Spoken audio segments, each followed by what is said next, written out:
నమస్తే తమ్మారెడ్డి భరద్వాజ్ గారు. సార్ 2023 అయిపోవచ్చింది. టాలీవుడ్ ఇండస్ట్రీకి 2023 ఎలా ఉంది అంటే ఏం చెప్తారు సార్ మీరు? సినిమాల పరంగా భారీ బడ్జెట్తో చాలా మూవీస్ వచ్చాయి. భారీ బడ్జెట్ సంగతి నాకు తెలియదు కానీ చిన్న సినిమాలు చాలా ఆడినాయి. సో నా లెక్క ప్రకారం చాలా బాగున్నట్ట. బాగుంది అంటే కొన్ని ఎక్స్పెక్టేషన్స్కి రీచ్ కాలేదు, కొన్ని డిజాస్టర్స్ రీచ్ అవటం అంటే ఏమవుతుందంటే ఇవన్నీ కాస్ట్ ఫెయిల్యూర్స్. యాక్చువల్గా మనం ఈ ఫెయిల్యూర్ సినిమాలు తీసుకోండి. ఫర్ ఎగ్జాంపుల్ మీరు చెప్పండి ఫెయిల్యూర్ సినిమా, నేను చెప్తా ఒక్కోదానికి. అంటే ఇప్పుడు లిస్ట్లో ఉన్నవైతే బోలా శంకర్ ఒకటి సార్, ఆదిపురుష్ ఒకటి, శాకుంతలం. ఆదిపురుష్ ఎంత 400 కోట్లు 300 కోట్లు చేసింది, దానికి చాలా ఎక్కువ చేసింది కదా. ఇంకా ఫెయిల్యూర్ ఎట్లా అంటారు దాన్ని? ఓకే, అంత డబ్బు వచ్చినాక. అది ఇప్పుడు టాప్ రికార్డ్స్ తీస్తే ఈ ఇండియాలో ఆల్ ఇండియా రికార్డ్స్ తీస్తే అది టాప్ 5లోనో 6లోనో ఉంటుంది అది. సో పెద్ద సినిమానే కదా. వాళ్ళు ఎక్స్పెక్ట్ చేసినట్టు రాలేదంటే చందాలంగా తీసేస్తే ఎక్స్పెక్టేషన్ ఎట్టా వస్తాయి, ఫస్ట్ పాయింట్. రెండోది ఇవన్నీ కాస్ట్ ఎక్కువ పెంచేసుకుని రెమ్యునరేషన్ సైడ్ పెంచుకొని కాస్ట్ అంతంత రావాలి అనుకుంటే ఎట్టా వస్తాయి, రావు. ఇంకో సినిమా చెప్పండి. అమిగోస్ ఒకటి సార్, కళ్యాణ్ రామ్. అమిగోస్ అంటే కళ్యాణ్ రామ్ది ఇప్పుడు విచిత్రమైన మార్కెట్. ఆయనకి ఆడిన సినిమా అయితే బాగా ఆడుతుంది, అంతకు తర్వాత వచ్చిన సినిమా బాగా బ్రహ్మాండంగా ఆడింది. దానికి ముందు సినిమాను ఈ సినిమా వచ్చేటప్పటికి దెబ్బ కొట్టింది. బట్ ఆయన ఎప్పుడు కన్సిస్టెంట్గా లేడు, కన్సిస్టెంట్ హీరో కాదు ఆయన ఎప్పుడు. సో ఆయన సినిమా అట్లా పోయింది అన్నమాట. శాకుంతల మీద ఎక్స్పెక్టేషన్స్ బాగానే ఉన్నాయి కదా సార్, గుణశేఖర్. శాకుంతలము ఈ రోజులు శాకుంతలం మీద ఎక్స్పెక్టేషన్ అంటే ఒరిజినల్గా ఎక్స్పెక్టేషన్ అంటేనమ్మా, మీరు ఎక్స్పెక్టేషన్ ఉంది అని మీరు అనుకుంటే ఓపెనింగ్ ఉండాలి సినిమాకి. ఇప్పుడు ఆదిపురుష్ ఉంది, ఎక్స్పెక్టేషన్ ఉంది, సినిమా బాగాలేదు కాబట్టి రెండో రోజు నుంచి పడిపోయింది, మొదటి రోజు విపరీతమైన కలెక్షన్ ఉంది. సో శాకుంతలం సినిమాకి ఓపెనింగ్ ఉందా? లేదు, మొదటి రోజు నుంచే లేదు దానికి. అంటే దాని మీద ఎక్స్పెక్టేషన్ లేదని దాని అర్థం. మనం బయట కూర్చొని బ్రహ్మాండం అనుకుంటే చాలు కదా, పబ్లిక్లోకి వెళ్ళాలి అది. సో ఉంటేనే ఓపెనింగ్ వస్తుంది, ఓపెనింగ్ వస్తే ఉంటుంది. ఓపెనింగే లేదు కాబట్టి అది మొత్తం చచ్చిపోయింది cinema. Okay, Skanda movie sir, అంటే బోయపాటి కాంబినేషన్. స్కందాకి ఏంటంటే ఆ హీరో బడ్జెట్, ఆ హీరో ఎప్పుడు 30 కోట్లు దాటలు అతని సినిమా రెవెన్యూగా చూస్తే 30 కోట్లు 40 కోట్లు మ్యాక్సిమం వస్తుంది. సో ఈ సినిమా కూడా స్కంద కూడా 20-30 కోట్లు చేసినట్టు ఉంది. అంటే కాస్ట్ ఫెయిల్యూర్ కాదు, కాస్ట్ ఫెయిల్యూర్. ఇప్పుడు వీళ్ళు అతని మార్కెట్ని చూసుకుని చేయాలి కానీ మన బోయపాటి గారు మిగతా సినిమా ఏదో బాలకృష్ణ గారి సినిమా 100 కోట్లు చేసింది కాబట్టి దీన్ని 100 ఖర్చు పెడతాను అని పెడితే దానికి ఎవరు బాధ్యులు? ఈ హీరో మార్కెట్ ఎంత ఉంటుందో అంత చేయాలి. 30 కోట్లు ఉంటే 40 కోట్లు చేయాలి. అది లేకుండా మనకి ఎంతైనా ఉంటుంది. హిందీ డబ్బింగ్ వస్తుంది, ఓటీటీలో వస్తుంది, శాటిలైట్లో వస్తుంది కాబట్టి ఖర్చు పెట్టాము అంటే ఇక్కడ వీళ్ళు చూడాల్సిన చూశారు. దానికి ఇవ్వాల్సినంత మార్కెట్ డబ్బులు వీళ్ళు ఇచ్చారు. ఆంధ్ర ప్రజలు, తెలుగు ప్రజలు ఇచ్చారు. అది వాళ్ళ పాయింట్ ఆఫ్ వ్యూలో ఫ్లాప్, మన పాయింట్ ఆఫ్ వ్యూలో ఫ్లాప్, కానీ ఫినాన్షియల్గా దాని వరకు దానికి లాభమే సినిమా. ఓకే, ఏజెంట్ విషయానికి వస్తే ఏం చెప్తారు సార్? ఏజెంట్ నిజంగా పెద్ద ఫ్లాప్ అది. దాన్ని అంటే ఎందుకో మరి దానికి వర్కౌట్ అవ్వలేదు. పెద్ద డైరెక్టరు, ప్రొడక్షన్ హౌస్ ఇది, ఖర్చు పెట్టారు విపరీతంగా. ఆ పిల్లోడు పాపం ప్రమోషన్ కూడా బాగా చేశాడు, అయినా కూడా అంటే ఓపెనింగ్ రాదు. విచిత్రం ఏంటంటే ఆ సినిమాకి ఓపెనింగ్ కూడా పెద్దగా రావు. అతను కెరియర్ అసలు అంతే ఫ్లాపుల మీద ఫ్లాపులు ఉంటాం. అతను కెరియర్ డిసైడ్ చేసుకోవాలి, ఎలాంటి సినిమాలు చేయాలనేది ఆలోచించుకోవాలి. వీళ్ళందరూ ఏం చేస్తున్నారంటే ఇప్పుడు స్కంద ఇవన్నీ ఏంటంటే వీళ్ళకి ఒక రకమైన మార్కెట్ ఉంది, ఆ మార్కెట్ని క్యాష్ చేసుకుంటానికి వీళ్ళు వీటి మీద డిపెండ్ అయిపోతున్నారు. యాక్షన్ సినిమాల మీదను బడ్జెట్ మీద అవుతున్నారు. దానికంటే సబ్జెక్టుల మీద అయితే వీళ్ళు డెఫినెట్గా సూపర్ స్టార్స్ అవుతారు, బ్రహ్మాండంగా వస్తాయి డబ్బులు. ఇప్పుడు మన బేబీ వచ్చింది, ఎవరు లేరు, 50 కోట్లు 70 కోట్లు చేసింది. మరి వీళ్ళు ఇంత పెద్ద మార్కెట్ పెట్టుకుని ఎందుకు చేయాలి? 4 కోట్లు 5 కోట్లతో చేసిన సినిమా 70 కోట్లు చేసినప్పుడు వీళ్ళతో 100 కోట్లు చేయాలి ఈజీగా. అంటే వీళ్ళు సబ్జెక్ట్ లేకుండా కొట్టుకుంటే చాలు, హిందీ డబ్బింగ్ కొంటారు లేకపోతే డిజిటల్ కొంటారు అనే లెక్కలో సినిమాలు తీసి తెలుగు ఆడినా ఆడకపోయినా పర్వాలేదు అనుకునే లెవెల్లో సినిమాలు చేస్తున్నారు. తప్పు ఎవరిది? వీళ్ళది. సో చూడలేదు ఫ్లాప్ అనుకోవటం మన తప్పు. మళ్ళీ దాని లెవెల్కి దాన్ని చూసేస్తున్నారు. మీరు చెప్పిన ఏజెంట్ విషయంలో మాత్రం ప్రజలు టోటల్గా తృణీకరించారు, దానికి అంత డబ్బులు ఇవ్వలేదు. Ravi Teja movie sir, Ravanasura. కానీ రావణాసుర కూడా అదే అంతే, అది కూడా అసలు ఏం చేయలేదు, బాగా దెబ్బ కొట్టింది సార్. అసలు వీటన్నిటికీ కారణాలంటే అంటే బిగ్గెస్ట్ డిజాస్టర్స్ అని చెప్పి అంటున్నారు. అంత బడ్జెట్ పెట్టి తీసారంటే ఎక్స్పెక్టేషన్స్ కూడా ఆ రేంజ్ లో ఉంటాయి కాబట్టి సో రీచ్ కాలేదు అంటే ఓపెనింగ్ రావాలి, అది నేను చెప్తున్నా. ఓకే, వీటిలో మీరు రావణాసురకి ఓపెనింగ్ రాలా, రావణాసురకి బజ్ లేదు, రావణాసురకి బజ్జే లేదు, దానికి ఓపెనింగే రాలేదు దానికి. బజ్ వచ్చిన సినిమా, దాని తర్వాత వచ్చిన సినిమా మళ్ళీ హిట్ అయింది కదా, ఓపెనింగ్తో పాటు బ్రహ్మాండంగా వచ్చింది, నెక్స్ట్ హిట్ వచ్చింది. ముందు సినిమాలు కూడా హిట్ అయ్యి తర్వాత ఆ రేంజ్ ఎక్స్పెక్టేషన్స్ అయితే వాళ్ళు పెట్టుకున్నారు. నెక్స్ట్ సినిమా మళ్ళీ హిట్ అయింది. ఇప్పుడు రావణాసుర ఫ్లాప్ అయినాక నెక్స్ట్ సినిమా ఫ్లాప్ అవ్వాలి కదా, అనుమంగా ఓపెనింగ్ కూడా రాకూడదు. నెక్స్ట్ సినిమా మంచి ఓపెనింగ్ వచ్చింది, హిట్ అయింది సినిమా.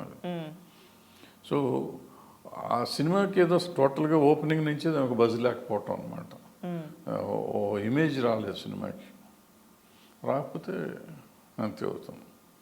అంటే ఇందాక చెప్పినట్టు నేను, మనకి ఈ డబ్బింగ్లో వీటిల్లో మనం రికవర్ అయిపోతాం, ఈ సినిమా ఎట్టున్నా పర్లేదు, ఏమో తెలుగు చూసినా చూడకపోయినా పర్లేదు, పేరుకు రిలీజ్ చేస్తాం అనుకునే సినిమాలు తీస్తేనేమో ఇట్లాగే ఉంటాయి. లేదు తెలుగులో ఆడాలి, ఫస్ట్ నాకు తెలుగు ఆడటం ఇంపార్టెంట్ అని సినిమా తీస్తే ఎప్పుడు ఆడుతుంది, అవి బేబీలో అవుతాయి. తెలుగు ఆడక్కర్లేదు, డబ్బింగ్లో వాటిల్లో డబ్బులు వస్తే చాలు అనుకుంటే రావణాసుల్లో లేకపోతే ఏజెంట్లో అవుతాయి. ఓకే, సో ఓపెనింగ్ రోజు బాగుండి నెక్స్ట్ డే నుంచి బజ్ లేకపోతే మీరేమంటారు సార్ ఆ సినిమాని? అది డిజాస్టర్ కింద రాదంటారు? అది డిజాస్టర్, కానీ సినిమా మీద ఎక్స్పెక్టేషన్ అన్న ఉంది అట్లీస్ట్, అందుకని ఓపెనింగ్ వస్తుంది. లేదా ఓపెనింగ్ రాకుండా ఉన్నాయంటే దాని అసలు బజ్ లేదు సినిమాకి. సినిమా మీద ఎక్స్పెక్టేషన్ అనేది ఆడియన్స్లో లేదు. కొన్ని సినిమాలు ఎక్స్పెక్టేషన్ లేకుండా ఓపెనింగ్ తక్కువ ఉన్న తర్వాత రోజు ఇప్పుడు బేబీ ఉంది, రోజు రోజుకి పెరుగుతూ వెళ్ళింది, అది కావాలి సినిమాకి. అట్లా పెరిగితే సినిమాలు డబ్బులు వస్తాయి. ఇట్లా మొదటి రోజు అండి రెండో రోజు పడిపోతే ఆది పురుషులాగా పడిపోతే ఉంటుంది.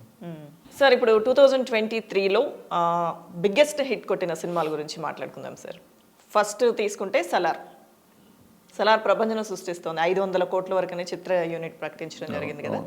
సో అంటే వీటికి ఇంత సక్సెస్కి ఇప్పుడు మనం ఈ సలార్ గురించి మాట్లాడుకుంటే, అంత ముందు కూడా రిలీజ్కి ముందు కూడా మీరు చెప్పారు సలార్ ఎక్స్పెక్టేషన్స్ రీచ్ అవుతుంది, భారీ కలెక్షన్స్ వస్తాయి, డెఫినెట్గా ఇండస్ట్రీకి మంచి విషయం అని చెప్పి మీరు చెప్పారు.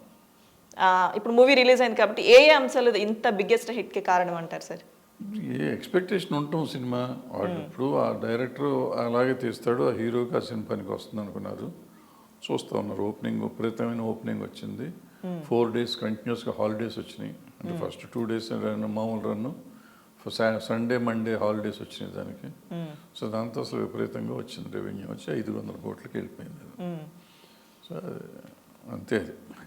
ఓకే, అంటే నెంబర్ ఆఫ్ థియేటర్స్ రావటం ఇవన్నీ వచ్చేసరికి నీకు డబ్బులు ఎక్కువ కనపడతా ఉంటాయి. నెక్స్ట్ ఇంకా హిట్ లిస్ట్లో అంటే వాల్తేరు వీరయ్య సార్, వాల్తేరు వీరయ్య అయ్యింది, యానిమల్ అయ్యింది, చాలా వచ్చినాయి. తర్వాత వీరశంకర్ రెడ్డి, వీరసింహారెడ్డి వచ్చింది, అన్నీ బాగానే ఆడినాయి సినిమాలు.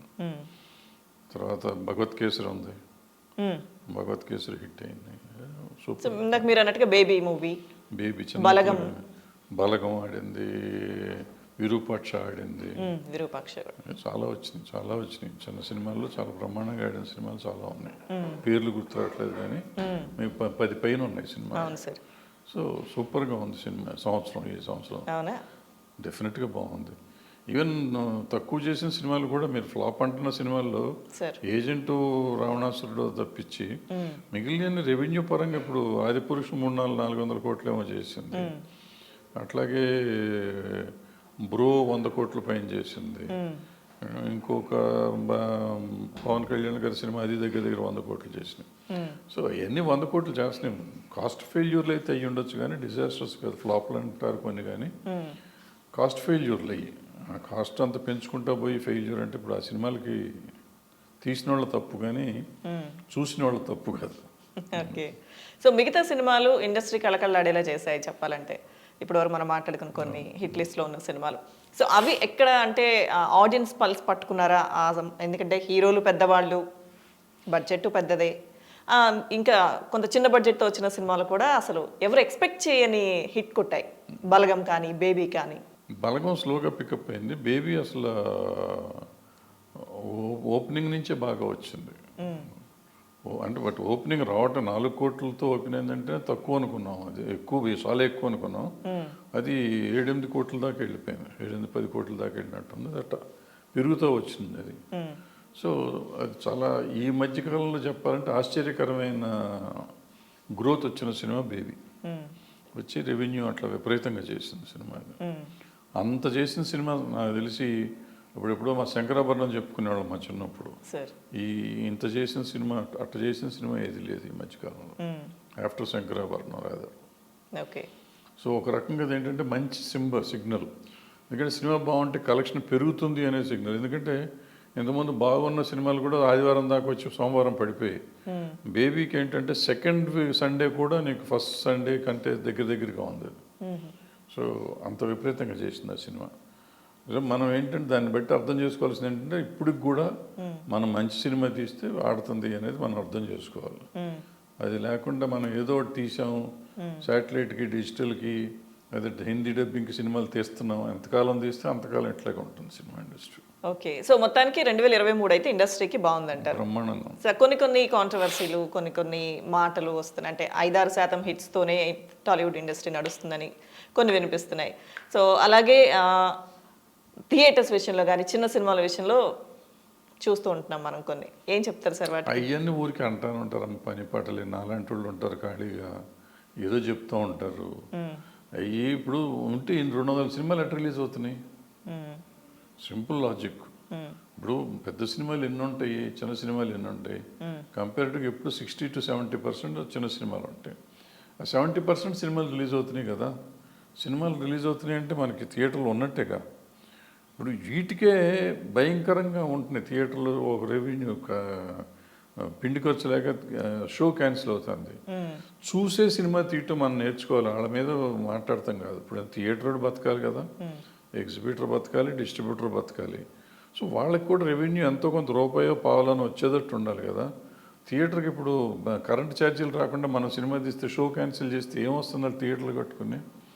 సో ఆడే సినిమాలు తీయటం అనేది మనం నేర్చుకోవాలి. మనం ఆడలేదు నలుగురు చేతిలో ఉంటే వాళ్ళకి థియేటర్ రన్ చేసుకోవాలి కదా. రన్ చేయకపోతే ఊరికి మూసేస్తానికి వాళ్ళకి ఎందుకు? థియేటర్లో సినిమా పడాలి ఎప్పుడు. ఇప్పుడు మీరు లెక్క తీసుకుంటే ఈ సంవత్సరం సినిమాలు తీసుకుంటే ప్రతి థియేటర్లోనూ మినిమము 10-15 days నో షోస్ లెక్కలు వస్తాయి. మరి అది దుర్మార్గం కదా. అంటే థియేటర్లు ఖాళీగా ఉన్నాయి కదా.